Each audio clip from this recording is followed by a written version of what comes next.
Hello, welcome to day 2 of this 6-part series, teaching you the 6 moves that you need to be doing in your strength training routine in order to build strength and have longevity. My name is Jessie. I am a mom of 8, a certified personal trainer specializing in pre and postnatal fitness, and I'm super excited to share with you the move for day 2, which is a hip hinge. So yesterday we talked about the squat. The squat was a lot of work in our glutes, isolating our core, and pushing through our quads. Today, we're also going to be working the glutes, but we're going to be focusing on the posterior chain, and that includes our hamstrings, our glutes, up into our back. So this is a hip hinge. I'm going to make sure that you know the proper form for a hip hinge and the different types of hip hinge you can do. There are some that are super basic, endurance, and some that go all the way up to power movements that are a lot of fun. But the most important thing always and forever is that you have proper form and that you're listening to your body. So make sure that you are ready for whatever move you are attempting. Take videos of yourself, analyze your form, and if ever in doubt, please ask a health professional or certified coach to assist you. Okay, so the first one that we are going to do for our hinge movement is called a good morning. So this is no weights, just your body weight. And we're going to go over this form again. Very similar to yesterday. Our feet are about hip shoulder width apart. Our knees are slightly bent here, but we are activating our glutes, tucking our pelvis under, wrapping around and isolating our core, pressing our back against that imaginary board. So you can imagine my shoulder blades, my back, my mid back, all the way down to my tailbone and my glutes are all pressed up against the board. My core is completely activated. So I'm not just sucking in, I'm wrapping around and squeezing my core muscles. So I'm completely braced. I'm supporting my core and my spine. I'm going to put my hands up behind my head so my shoulders are not rounded and they're not splayed. My rib cage is closed. So if you imagine that bowl of our pelvis, there's also a bowl for our diaphragm, and we want to make sure that those two bowls are stacked right on top of each other. So they're not opened, they're not closed, right? We want to make sure that they're completely stacked. So there's like a whole cylinder tube here with bowls on the ends that are just stacked right on top of each other, okay? So let's do the form check. I'm just like loosening it up for us. Okay, tuck, brace my core, make sure my ribs are not splayed or rounded, and this is where I'm at. My butt cheeks are pinched together. I am going to fold at this place. This is the only place that is hinging. I'm not rounding my back. I'm not bending my knees. My knees are slightly bent. They stay that same position the entire time. The only place that is moving is my hips, okay? I'm leaning forward at the hips until I feel like I have a slight stretch down the back of my legs. The goal here is to go about parallel to the ground. So you don't need to go further than that, even if you're super flexible. But I'm leaning forward, sending my hips back just a little bit to counterbalance. I feel that slight stretch in my hamstrings. I have to kind of let my butt cheeks come apart. Sorry for the graphic imagery. And then I'm squeezing through the hamstrings and the glutes and the back to pull it all back up. So do not need my heater now. I'm going to turn that off because it's blowing hot air right in my face. So I'm going to explain this to you. If this is your body and you're hinging here, what's bringing you back up is not the muscles in your back lifting you up. It is the tension through your entire posterior chain, especially through your hamstrings and your glutes, tightening that up and pulling you back up to a stand. So I'm trying to make this as clear as possible. What we're trying to work, this should not hurt your back in any way. Reduce the range of motion, focus on the mind-muscle connection here. So I don't care if your range of motion goes here to here. You can still feel the isolation in your hamstrings and in your glutes. All right, we're gonna do that 4-2-2 count with our hip hinge in our good morning. Okay, so check your form. Pelvic tucked, knees slightly bent, ribs are not splayed, core is activated. I'm just hinging at the hips, keeping my head in alignment. I feel that slight stretch here. Hold 1, 2, exhale 1, 2. So here we go again. Inhale 1, 2, 3, 4. Hold 1, 2, exhale 1, 2. Inhale 2, 3, 4. Hold 1, 2, exhale 1, 2.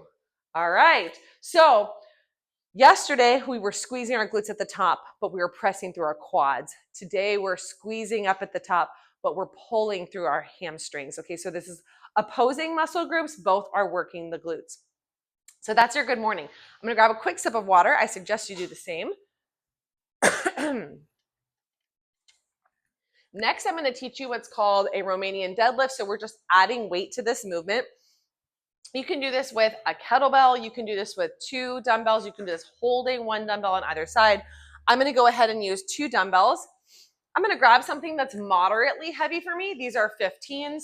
If I was going to go for 10 to 12 reps, I would use probably 15 pounds. If I was going to go 8 or less reps, I might use something as heavy as 30 pounds. So it really just depends what type of muscle movement you're doing. All right, so same form here, only our hands are down instead of behind our head, but we want to make sure that our shoulders are pulled back and down. So I'm getting a little bit of activation through my lats and in my triceps and in my forearms here. So this is why you do not have to work upper body every day. If you're doing lower body with weights, you're getting a lot of activation in your upper body. So my knees are slightly bent. My palms are facing my quads. Same form. I'm squeezing my butt cheeks together. My pelvis is tucked under. My core is activated. My ribs are not splayed.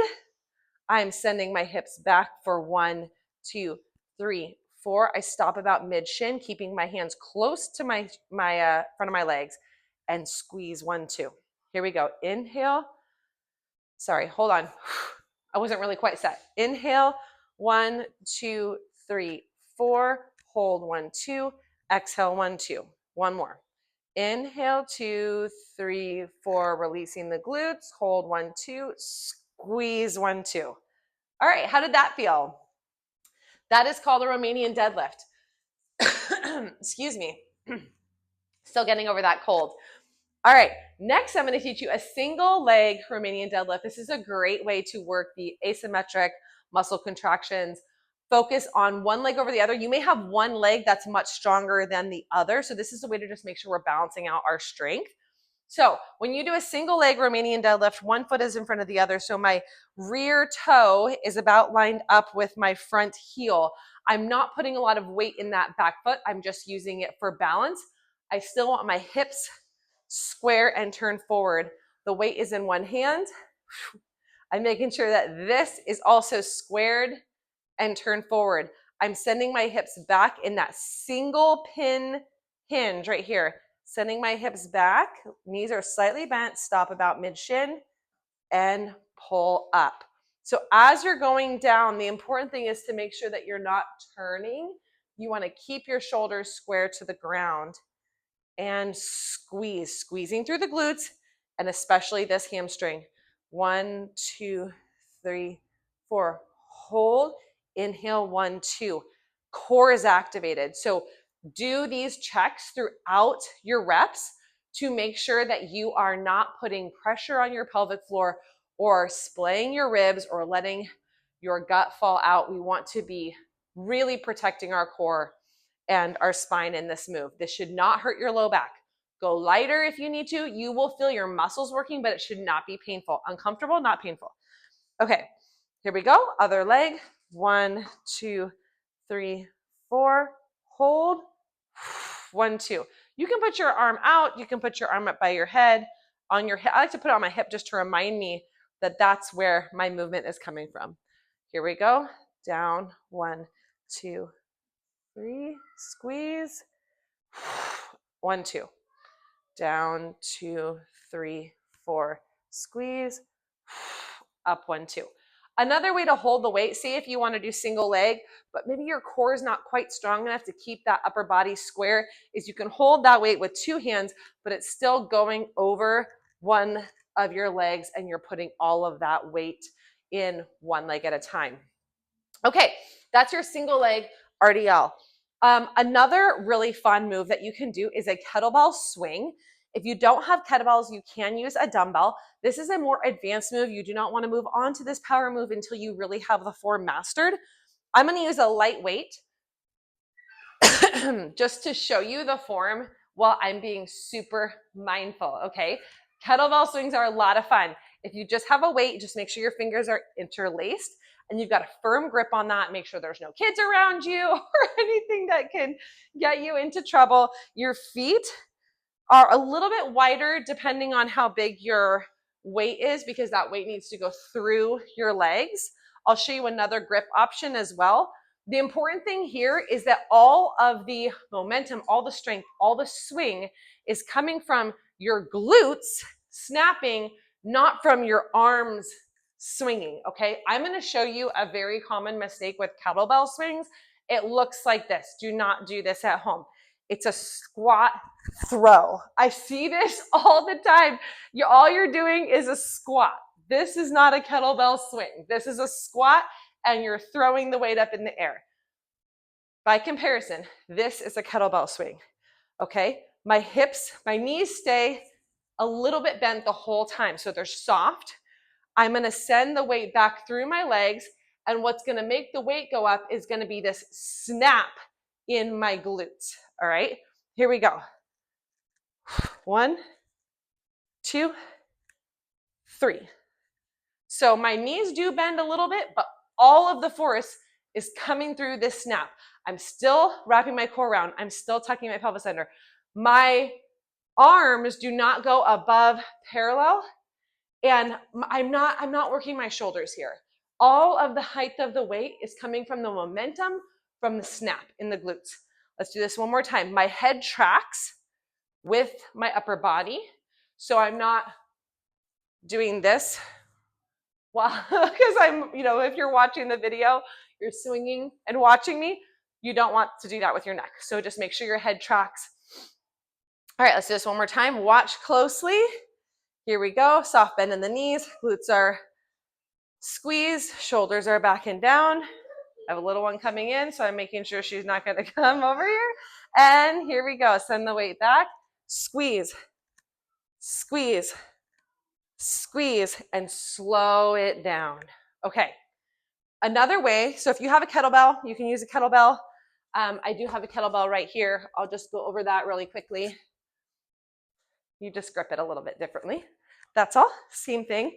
Kettlebells are nice because usually they tend to be a little bit smaller through the legs. If you grab a heavier dumbbell, you're gonna have more mass, more volume, to be swinging around. Start out small. It doesn't have to go that high, and just practice 4 reps. Take a break. Take a breath, do 4 more reps, and do 4 rounds of that. Now, if you're really gonna get into the full benefit of something like a power move, you wanna make sure that you're lifting heavy enough that you only have 1 to 2 reps in reserve, meaning I just did 4 reps with that, whatever weight I chose. At most, I would have been able to get 1 or 2 more reps. You definitely want your heart rate getting up with this. But the most important thing, especially with kettlebell swings, is that you have enough strength, forearm strength, to not let go of the weight. All right, another grip that you can do, let's just say you only have lighter weights. And so, if you only have 10-pound weights and you want to do a kettlebell swing, but a 10-pound weight's not quite heavy enough for you, you can do a side-by-side grip. So it's exactly the same. Your feet are a little bit narrower because the weights are out at your sides, but it's the same principle. Just 1 minute, we can get them out in a minute. Okay, get them out.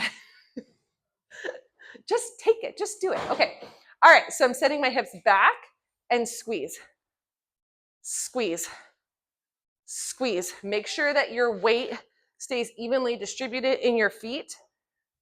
One of the hardest things for me in balance is if I'm squeezing and I let myself lean back too far, then I end up kind of stumbling.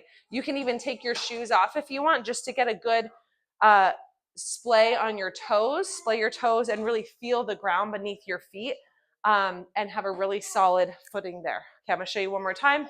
Hips back. 1, 2, 3, and 4. All right, so just making sure you're not leaning back, but you're squeezing. All right, and you can always practice that with no weights just until you get comfortable with it. Okay, good mornings. RDLs, Romanian deadlifts, single leg RDLs, and kettlebell swings. All four are hip hinge movements that are essential for you to build the strength that you need in order to have a long, active, healthy, vibrant life. Think about every time that you bend over and pick something up, you pull something from underneath the shopping cart, right? You pick up the car seat, you pick up your toddler. Every single time you lift something or bend over and stand up, you are activating those glutes, you're working your posterior chain. As you do these exercises, see how they apply in your daily life and apply the same form and the same mindfulness to how you're doing that move in your daily life. Okay, so this is a really essential movement. Squats are awesome, but if you're actually lifting heavy, you know the saying, lift with your legs? Lift with your glutes. Your glutes are an insanely powerful muscle. It's a huge, massive muscle that you need to be growing and building, not just for strength, but also for metabolic health. So take it from me. You want strong glutes. Today was another day where we're activating those glutes just in a different way. Also, if you think about just like walking and daily activities that we do a lot of quad work in our day-to-day. We need to counterbalance that with our hamstring work, and that's exactly what we're doing here in our hip hinge. All right, I hope this is really helpful, you guys. I hope you enjoyed this small little exercise training, and I will see you tomorrow.